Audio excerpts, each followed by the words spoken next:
Assalamualaikum warahmatullahi wabarakatuh. Dalam pertemuan kali ini, saya akan membahas mengenai teknik kompilasi, mulai dari definisi sampai ke langkah-langkah yang terjadi pada proses kompilasi. Oke, mungkin kita masuk aja mengenai definisi dari teknik kompilasi itu sendiri. Oke, yang pertama, kita tahu teknik itu adalah sebuah metode atau cara. Kemudian, untuk kompilasi sendiri, ini adalah proses menggabungkan serta menerjemahkan sesuatu. Sesuatu ini berupa source program menjadi bentuk lain. Oke, udah kelihatan dikit ya. Di sini kita berhubungannya dengan suatu program. Oke, kalau kita gabungkan, ini sebenarnya teknik kompilasi itu adalah sebuah metode atau cara dalam melakukan pembacaan suatu program yang ditulis dalam bahasa sumber, kemudian diterjemahkan ke dalam suatu bahasa lain yang kita sebut sebagai bahasa target atau bahasa sasaran. Oke, jadi di sini intinya kompilasi itu adalah mengenai penerjemahan. Penerjemahan apa?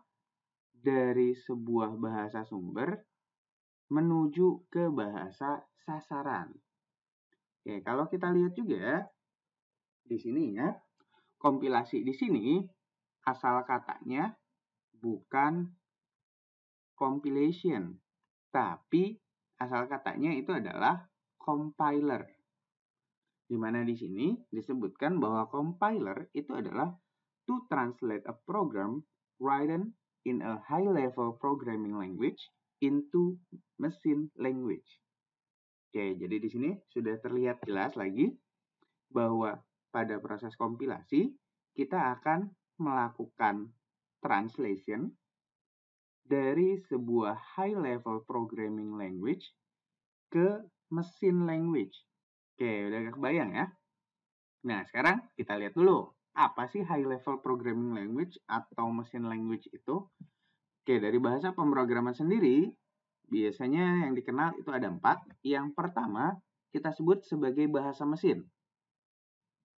Di mana dia akan memberikan perintah kepada komputer dengan memakai kode bahasa biner, yaitu 0 dan 1. Kemudian yang kedua, itu adalah bahasa tingkat rendah atau dikenal dengan istilah bahasa rakitan atau assembly, yaitu memberikan perintah kepada komputer dengan memakai kode-kode singkat atau yang kita sebut sebagai mnemonik. Di sini ada contoh-contohnya bisa move, sub, CMP, JMP, JGA, JL, loop, dan lain sebagainya. Yang ketiga, itu adalah bahasa tingkat menengah, yaitu bahasa komputer yang memakai campuran instruksi dalam kata-kata bahasa manusia. Ini nanti kita lihat pada bahasa tingkat tinggi, dan instruksi yang bersifat simbolik. Oke, contohnya seperti itu, dan contoh programnya itu biasanya bahasa C. Oke, kemudian yang terakhir itu adalah bahasa tingkat tinggi. Itu adalah bahasa komputer yang instruksinya menggunakan unsur-unsur kata bahasa manusia. Seperti begin, end, if, for, while, and end, atau juga or, dan lain sebagainya. Nah, tapi untuk komputer dapat mengerti, kita perlu sebuah compiler atau interpreter.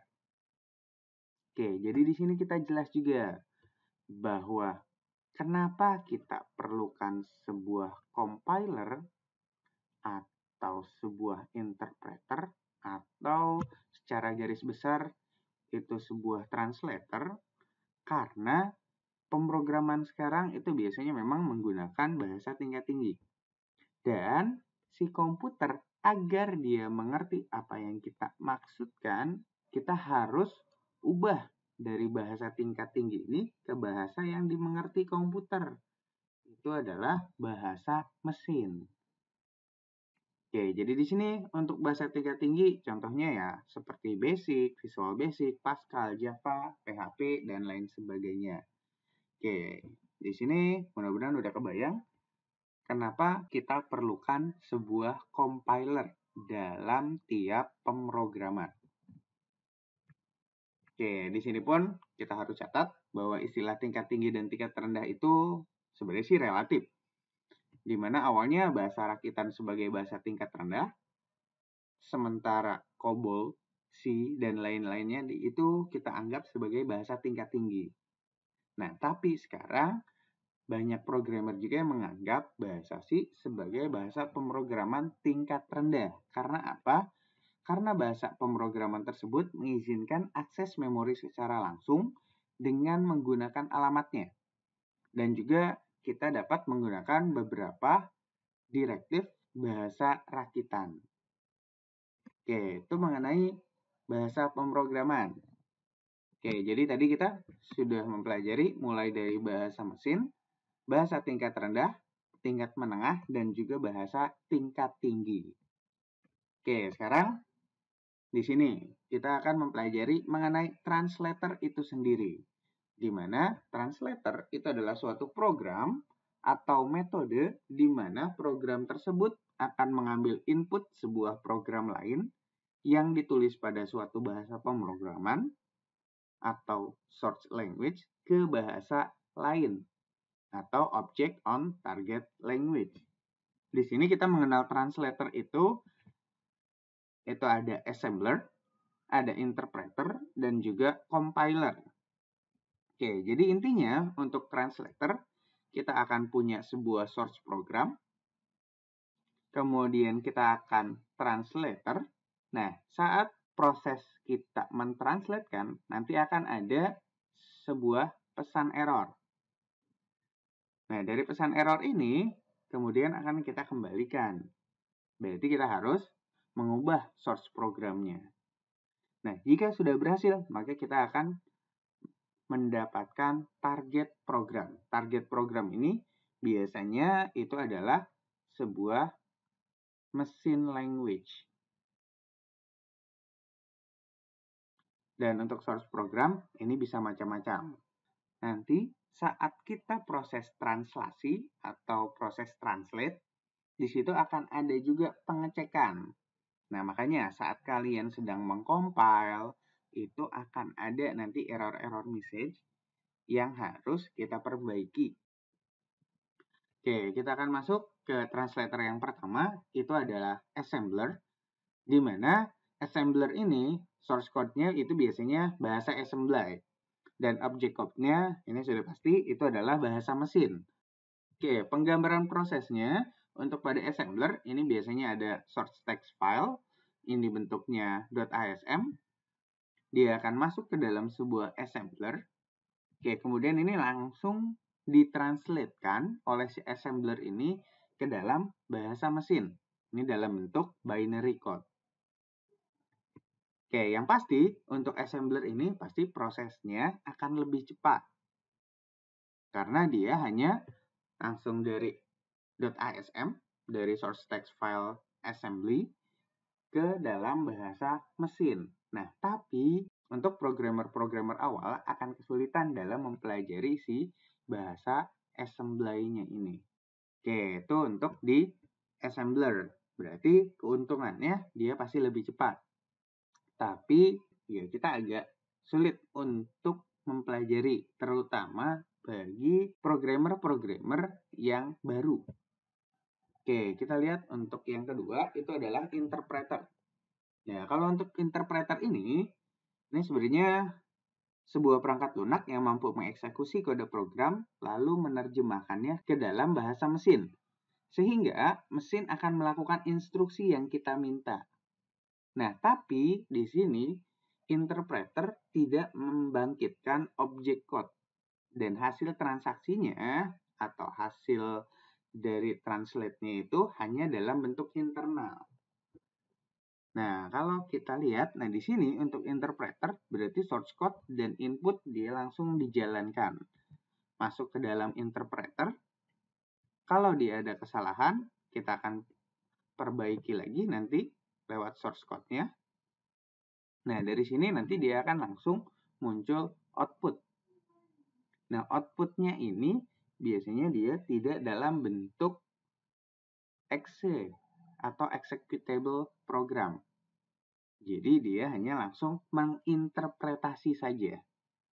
Jadi kita punya source code, input, masuk interpreter, sudah terlihat hasilnya. Jadi tidak kita konversi dulu ke dalam bentuk executable program. Nah, biasanya bahasa pemrograman yang menggunakan interpreter itu adalah PHP, ASP, Perl, dan lain-lain. Ini yang biasanya di dalam bahasa pemrograman yang berbasis web. Oke, kalau untuk yang ketiga itu adalah compiler. Source code-nya itu adalah bahasa tingkat tinggi. Object code-nya itu adalah bahasa mesin atau bahasa assembly, di mana source code dan data akan diproses secara berbeda. Jadi kita punya source code, kemudian dia akan masuk ke sebuah compiler. Nah, dari compiler ini akan dia bentuk dulu ke dalam sebuah executable program. Ini dalam bentuk mesin language program. Nah, kemudian setelah jadi exe, di sini kita lihat, nah baru kita akan memproses inputnya untuk mendapatkan outputnya. Jadi di sini dia akan ada dua proses yang berbeda. Nah, tentunya untuk compiler ini pasti dia akan memerlukan waktu yang lebih lama. Karena apa? Kita perlu untuk memproses si source code ini ke dalam bentuk executable program terlebih dahulu. Dan prosesnya ini akan terjadi secara keseluruhan. Oke, mungkin supaya terlihat di sini untuk perbedaan interpreter dan compiler, di mana di sini terlihat kalau interpreter itu adalah menerjemahkannya instruksi per instruksi. Sedangkan compiler itu akan secara keseluruhan. Nah, kalau interpreter ada kesalahan, langsung bisa kita perbaiki. Karena tadi kita sudah bisa melihat untuk hasilnya, berarti kalau ada kesalahan, langsung bisa kita perbaiki saat itu juga. Tapi kalau untuk compiler, berarti saat ada kesalahan, source programnya yang harus diperbaiki, dan prosesnya akan kita ulang kembali dari awal. Nah, untuk interpreter tadi tidak menghasilkan objek program, dan untuk compiler itu menghasilkan objek program. Nah, untuk interpreter itu dia tidak menghasilkan executable program, tetapi pada compiler itu akan menghasilkan executable program. Oke, yang pasti di situ silahkan dibaca semuanya. Ini adalah perbedaan dari interpreter dan compiler. Kemudian di sini mungkin kita akan masuk ke bahasan terakhir, itu adalah mengenai tahapan pada compiler. Nah, sebenarnya tahapan pada compiler itu ada dua. Yang pertama adalah analisis, dan yang kedua adalah sintesis. Untuk analisis, ini kita akan menganalisa dari source code yang kita punya. Nah, kalau untuk sintesis, ini adalah proses membangun dari source code yang kita punya, ini menjadi bahasa tujuan kita. Oke, kenapa kita perlukan analisis? Sama, saat kita ingin mentranslate sebuah bahasa, pasti kan kita akan lihat dulu apa saja kosakatanya. Kemudian setelah itu kita akan cek juga grammarnya. Kemudian setelah itu kita cek kata yang kita pilih ini sesuai atau enggak dengan kondisinya. Nah, ini nanti yang akan masuk dalam tahapan compiler di proses analisis. Oke, untuk proses analisis sendiri ini ada 3, di mana di situ ada analisis leksikal atau biasa kita sebut sebagai scanner. Nah, untuk analisis leksikal ini, tadi yang saya katakan, ini yang akan kita cek adalah kata per kata.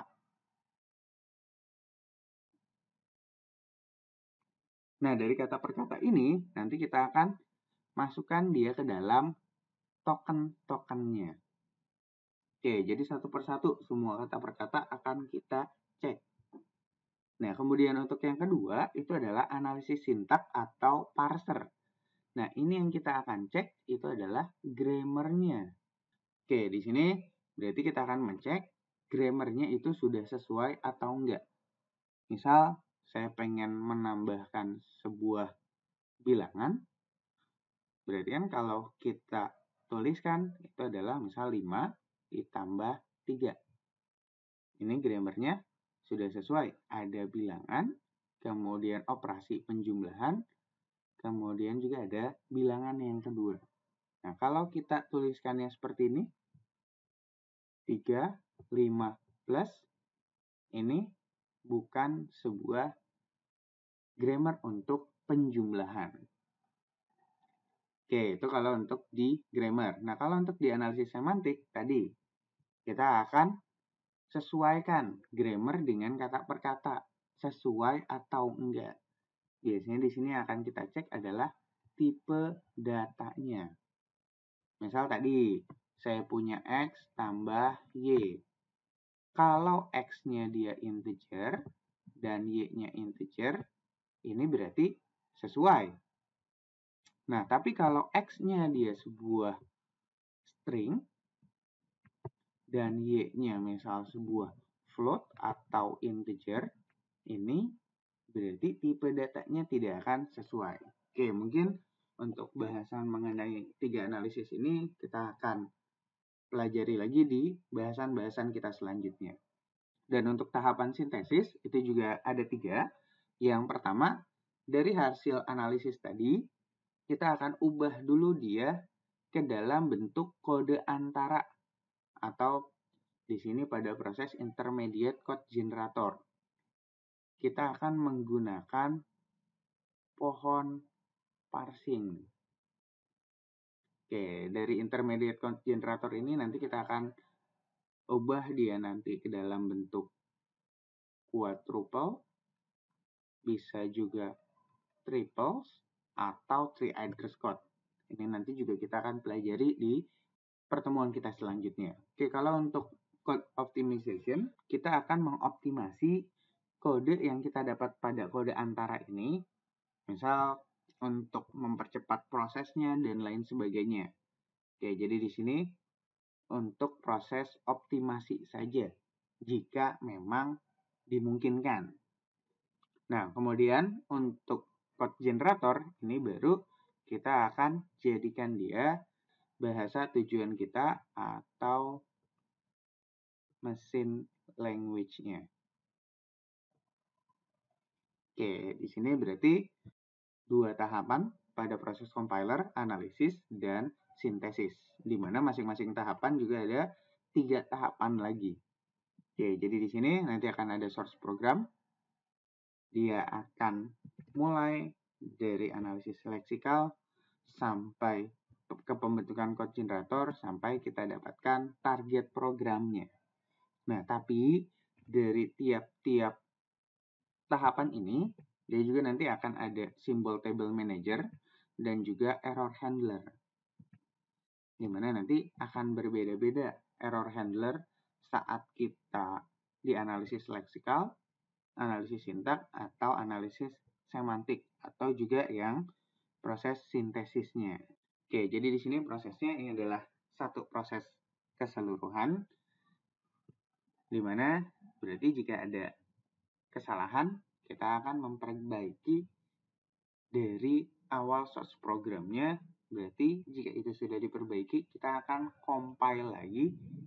Jika sudah sesuai, baru kita masuk ke target program. Oke, mungkin untuk pertemuan hari ini cukup. Semoga dapat dipahami untuk pengenalan tentang teknik kompilasinya. Oke, terima kasih sebelumnya. Wabillahi taufiq wal hidayah. Wassalamualaikum warahmatullahi wabarakatuh.